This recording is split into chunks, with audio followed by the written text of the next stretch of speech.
Vamos lá, mais um giro de notícias aqui no canal Raiz Tricolor e vamos embora. Eu sou o Gabriel Amaral, sou jornalista, sou tricolor.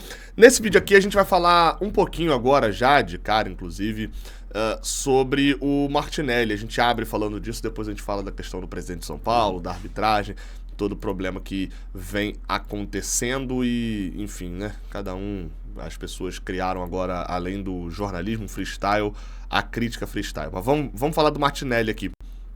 Bem, um lance chamou a atenção e eu quero aproveitar para poder usar esse vídeo aqui também para já falar sobre o próprio Matheus Martinelli hoje, a sequência que está passando. Um vídeo publicado no Instagram da Aline Nastari, que é repórter da TNT Esportes, do momento da saída de campo do Marcelo. O Marcelo tá saindo de campo, eu tava observando esse lance, eu tava olhando esse lance, não há uma indicação do banco de reservas de para quem deve ir a faixa. Vocês vão lembrar que o Ganso entrou como capitão, o Ganso sai, passa a faixa para o Marcelo, e o Marcelo poderia passar essa faixa, acho que na ordem natural das coisas, seria passar a faixa pro Fábio. Mas o Marcelo vem com a faixa para colocar no Martinelli. E aqui, ó, na sequência do lance, você vai perceber, ó, o Marcelo dá a faixa ao Manuel, o Manuel segura o Martinelli para colocar a faixa no braço do Martinelli. Na hora, eu tive a impressão de que a faixa iria pro Manuel e o Manuel segurou o Martinelli para ele colocar a faixa no braço do Manuel, entendeu? Porque colocar a própria faixa ali é difícil.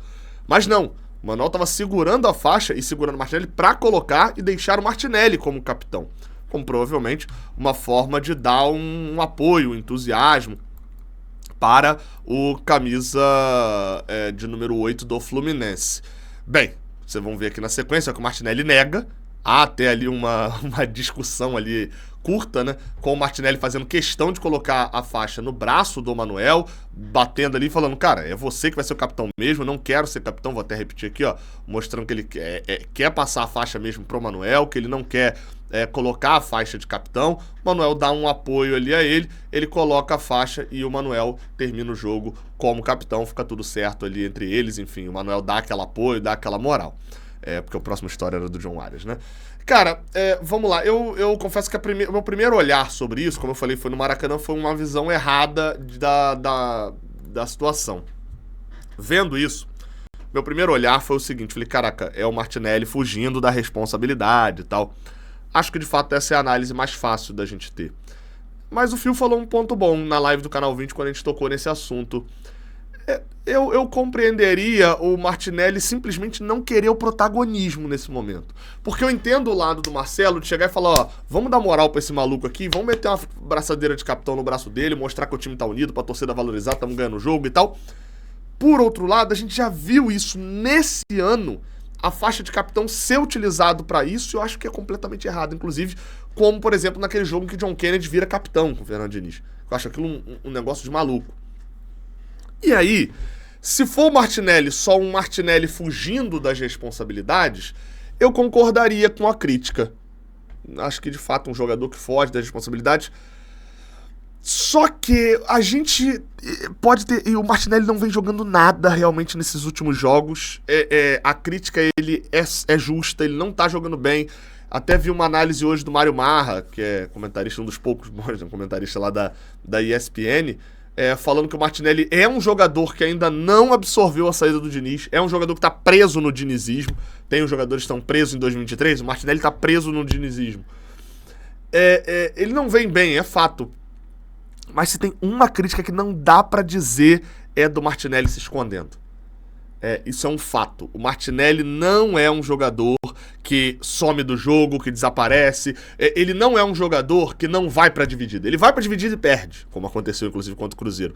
Mas não dá, essa crítica não dá pra fazer. Novamente, tecnicamente, em questão até de jeito de jogar, esse negócio de dominar e tocar pra trás, ainda essas críticas são totalmente válidas pra mim. Mas o Martinelli, nesse negócio de se esconder e de ter o medo, acho que não. Então o que eu acho que acabou acontecendo ali? O Martinelli não quis o protagonismo, não quis chamar isso pra si. Porque imagina só, o Martinelli bota a braçadeira de capitão, a torcida repara e vai vaiar. Porque não é pro Martinelli ser capitão mesmo. Faixa de braçadeira de capitão não é pra dar moral pra jogador. Braçadeira de capitão é liderança, é pro jogador ser uma liderança dentro do campo. Acho que a avaliação, não sei se foi diretamente do Marcelo ou de quem decidiu dar a braçadeira do Martinelli, é uma avaliação errada de braçadeira de capitão. E aí nessa, se a leitura do Martinelli não foi essa de se esconder, foi de fato uma leitura de deixa eu só não ser protagonista desse caso aqui, porque eu não sou capitão do time. Aí eu acho que foi correto. Meu medo só com o Martinelli é que eu acho que o Martinelli precisava ir pro banco, acho que era a hora sim dele estar no banco de reservas. Só que a merda do Martinelli é que o Vitor Hugo jogou ontem. O Vitor Hugo nem é substituto tanto do Martinelli, mas a gente viu, não rendeu. O Felipe Andrade foi mal no Sub-23 contra o Sport, na quarta-feira. E o Nonato, que seria o jogador prefeito para dar esse respiro pro Martinelli, como em alguns momentos aconteceu até com o Lima no ano passado, quando o Lima estava numa fase que ele estava jogando, o Fluminense estava com muitos lesionados, o Lima estava jogando em várias posições que ele não rendia muito bem. Eu chego a falar, cara, o Lima tem que parar de ser escalado em posição que ele não joga bem, porque a torcida pegou uma marcação com ele numa posição que ele não joga tão bem. E aí o cara tá apanhando, ele não tem um respiro. O Martinelli precisava desse respiro. Mas quem que tem pra botar pra jogar no lugar do respiro, pra ele não ter o respiro? Não tem. O Nonato voltando provavelmente seria isso. Então acho que a gente corre o risco de perder um jogador que eu acho um grande nota 6,5.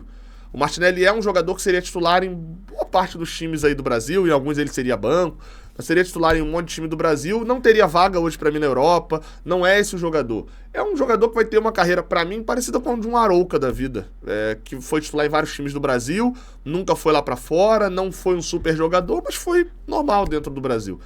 E aí a gente pode acabar perdendo um jogador desse, numa dessa, justamente por uma fase muito ruim.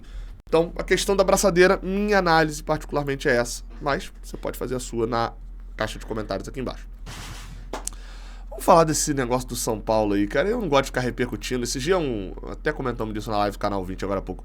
O Flávio Prado, né, um jornalista lá do Jovem Pan, foi falar merda. Eu tenho medo do Fluminense cair pra Série B, porque ele não cai, não sei o quê. Porque, só que são jornalistas que, de fato, dependem disso para ter alguma relevância hoje em dia, e ganham bons salários para tratar o ouvinte, o telespectador como otário, e alguns ainda caem, então eu tento não repercutir.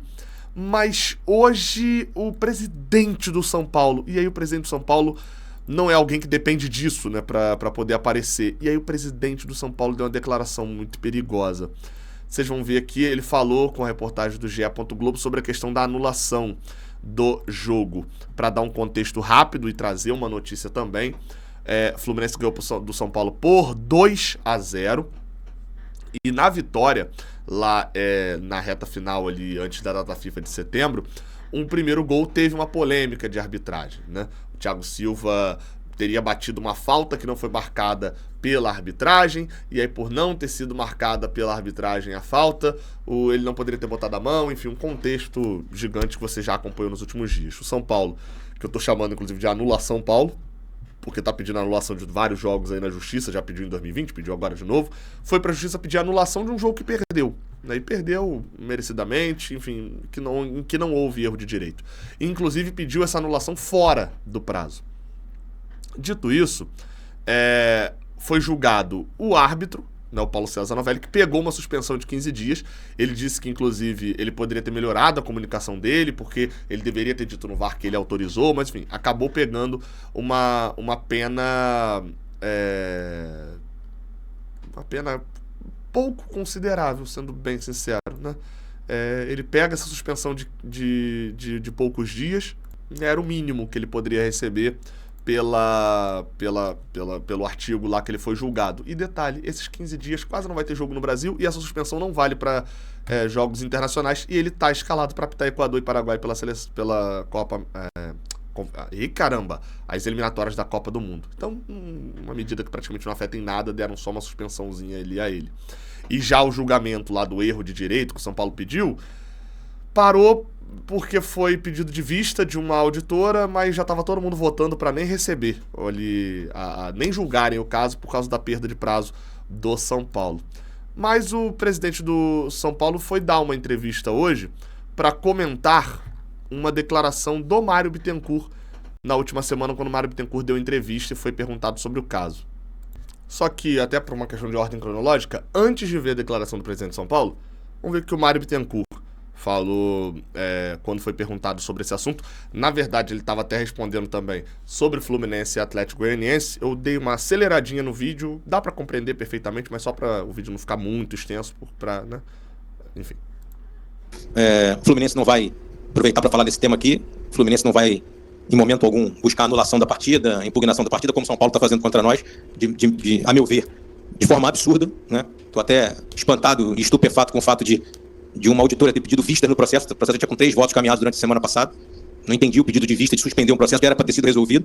Daqui a pouco começa a acumular pedidos de anulação, de transferência de data, e a gente volta ao futebol brasileiro da década de 90. Os campeonatos não acabavam, né? Então o Fluminense está ciente, até porque eu sou um advogado de direito esportivo de 25 anos de tribunal, você sabe disso. O Fluminense está ciente que todos esses erros são erros de fato, são erros que acontecem, infelizmente. Temos que discutir a arbitragem, mas não sabemos que não há nenhuma má intenção por parte de ninguém. E também não podemos ficar apagando. Temos que criticar os erros, mas também não podemos ficar apagando as más atuações que a gente tem do nosso time. A gente não pode ficar encontrando desculpa porque a gente não tem jogado bem. E a gente tem que corrigir primeiro os erros aqui dentro para a gente poder seguir em frente. E para finalizar com relação ao Fluminense e São Paulo, ali não há sequer erro de fato. Ali há um cumprimento da regra do jogo que não beneficia o infrator. Pelo contrário, né? É uma vantagem convertida em falta que para a bola, e o time do São Paulo está todo postado. A gente até usou no argumento da nossa defesa, né? É a mesma coisa que os 6 segundos do goleiro. Né? Todo mundo sabe que o goleiro tem que repor a bola em 6 segundos. Eu nunca vi nenhum repor a bola em 6 segundos. Eu conto em casa, dá sempre 10, 11, 12. Né? E não vejo ninguém pedir anulação de partida porque o goleiro leva mais do que 6 segundos para repor a bola. Então, erros de direito são erros que não têm absolutamente nada a ver com esses erros fáticos de campo. Então, aproveitando a oportunidade, eu creio que do ponto de vista técnico, jurídico e óbvio que o STJD vai manter a decisão de Fluminense e São Paulo. Por fim, bem, então vamos lá, né? Essa declaração do Mário Bittencourt você provavelmente já tinha visto, né? Mas eu quis relembrar ela aqui, até por isso dei aquela aceleradinha. Porque a gente transmitiu a coletiva inteira aqui no Raiz Tricolor. Agora, vamos para a declaração do presidente de São Paulo, e o dele eu vou dar uns pauses para poder comentar. O presidente do Fluminense deu uma entrevista coletiva essa semana, falou sobre a tentativa de anulação do jogo, né? Ele criticou e disse até que é perigoso o Brasil voltar ao futebol dos anos 90 com a anulação de jogo e tal. Aí aqui, assim, a pergunta, eu não sei quem fez, o repórter que fez a pergunta, não conheço, então não tem como falar bem, falar mal, mas assim, já é uma distorção da parada. Porque é bem claro quando o Mário fala de a questão de anulação de jogo, ele tá falando principalmente de campeonatos acabando no tribunal, né? Que é o STJD.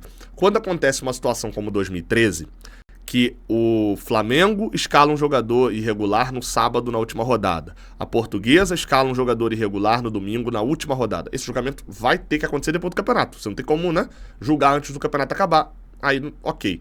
Só que, em alguns casos, como está sendo este caso agora, e como foi, por exemplo, em 2000, quando o São Paulo escalou um jogador completamente irregular, que era o Sandro Hiroshi, e perdeu os pontos no tribunal para o Botafogo porque estava errado, apesar de ter uma discussão ali se o Botafogo poderia ganhar os pontos ou não, mas enfim, que é a treta toda que faz com que em 2000 se tenha um campeonato brasileiro unificado, com módulos diferentes e não com séries diferentes, inclusive até por isso o São Caetano, que na teoria era do segundo módulo, que era a Série B, está na final contra o Vasco. Então se alguém conseguir me mostrar que o Fluminense jogou a Série A e a final foi disputada no time da Série B e da Série A, e isso faz algum sentido se você dividir em séries, aí beleza. Mas enquanto ninguém conseguir me explicar como um time da Série B jogou a final do Campeonato Brasileiro, não teve série naquele campeonato, né? Só para dar um contexto histórico, porque eu acho que o presidente de São Paulo também não sabe disso não.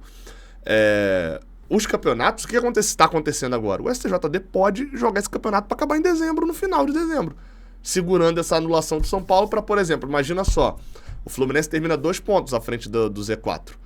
E esse julgamento não foi concluído ainda porque uma auditora pediu vista de um processo que foi incluído fora da data certa. Se o julgamento é feito e é dado procedente o pedido de São Paulo e o jogo é anulado, o Fluminense volta pro Z4 e tem que jogar contra o São Paulo em casa, tendo que empatar ou ganhar um jogo já após o final do campeonato, porque o STJD chamou o protagonismo para si, para ser rebaixado ou não. O São Paulo para poder classificar para Libertadores ou não. Enfim, era essa claramente a crítica ao STJD, reter processos, segurar para poder o Brasileirão, com julgamentos que obviamente existem regras no jogo, né, elas precisam ser seguidas, e eles serem julgados a tempo, serem julgados depois para um protagonismo da STJD. E não para dizer que o São Paulo estava voltando para a década de 90. Aí a pergunta já é enviesada, a resposta dele é enviesada. Se o São Paulo vai manter isso até o fim, qual a posição de vocês sobre essa possibilidade?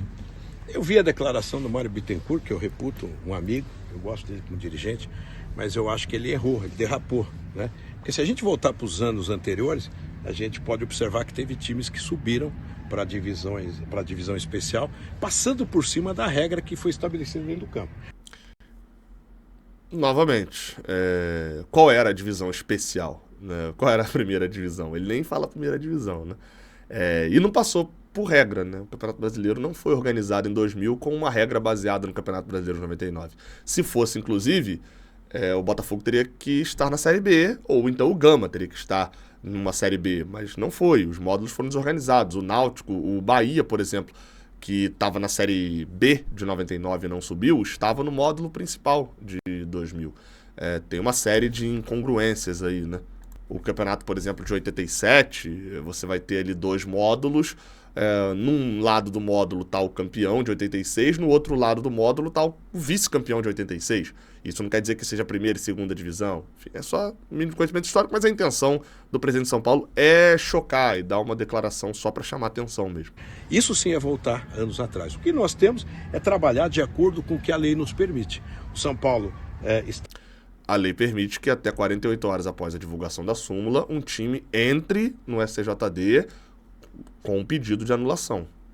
A lei não permite que você entre depois de 48 horas depois da divulgação da súmula. Está lutando porque foi um erro tão claro de direito que tem que ser discutido. Ou se não for discutido e não for decidido, nós vamos recorrer a qualquer decisão. Ou seja, está até pensando em recorrer, né? Nem perdeu ainda. Vamos anular essa cláusula. Porque se tem um erro de direito tão claro, tão demonstrado como prova, e ele não for analisado, para quem existe, né? Homens sérios que estão no STJD para definir isso. Então é melhor extirpar esta cláusula. Vamos tirar a cláusula das 48 horas também. O São Paulo quer passar por cima dela. Gente, acaba com o erro de direito. Ela nunca será colocada em prática. Se tem algum previsto na lei e você, como parte, leva isso a exercício, e aí todo mundo fala, mas isso pode ser um mal para o futebol, então tira. Imagina só, se agora, já que o áudio do VAR de Fluminense e Goiás do ano passado não foi divulgado ainda, se por acaso ele for divulgado agora, o Fluminense pode entrar com processo agora, porque é 48 horas depois do áudio do VAR e não 48 horas depois da súmula, né? Então, se é para entrar a qualquer momento, tira do Código Brasileiro de Justiça Desportiva o artigo que diz que precisa ser 48 horas depois da súmula, né? Mas enquanto não tirar, ele tá lá. Tira a cláusula, ela não é mais exequível. Exatamente. Mas eu vejo o Mário Bittencourt como uma grande liderança. O Fluminense, quando foi campeão da Libertadores e nós da Copa do Brasil, trocamos faixas, comemoramos. Acho que ele derrapou. A vida da gente, às vezes a gente escorrega, às vezes erra na emoção. Então eu acho que nós... E às vezes escorrega e perde prazo. Nós não estávamos trabalhando contra o Fluminense. Nós estávamos trabalhando a favor da arbitragem, a favor do futebol, a favor até da CBF, que está tão claro a catástrofe que é a nossa arbitragem, que nós esperávamos ter contribuído. E vamos recorrer, vamos discutir isso nos âmbitos jurídicos desportivos. Acho que contra o futebol é se a gente fosse para a justiça comum. Dentro do âmbito esportivo... Como, por exemplo, né, o Gama foi em 2000 para poder o Botafogo não ganhar ponto do São Paulo. Né? Porque existe tribunal STJD. Para que existe Código Brasileiro de Justiça Desportiva se a gente não cumpre, né? É para ser exercido. Exatamente. Então nós não vamos mais recorrer a nada porque é mal para o futebol. Mas não acabou de dizer que ia recorrer? Bom, seria mal para o futebol ir para a justiça comum. Isso é levar o futebol para os anos 70, 60, 80. Exatamente.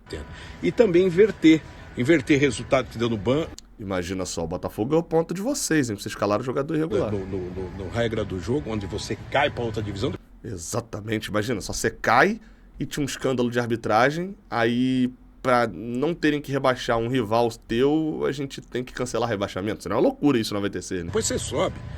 Aí... Exatamente, sobe ganhando a Série C. E sim, aí nós vamos ter que discutir que isso é voltar, não para a regra do jogo da época de 70, para o amadorismo mesmo. Exatamente, imagina só, né? Um clube grande igual São Paulo perder prazo de 48 horas para entrar com uma pedido na CBF de anulação de jogo. De quem bate na mesa, quem fala alto, de quem...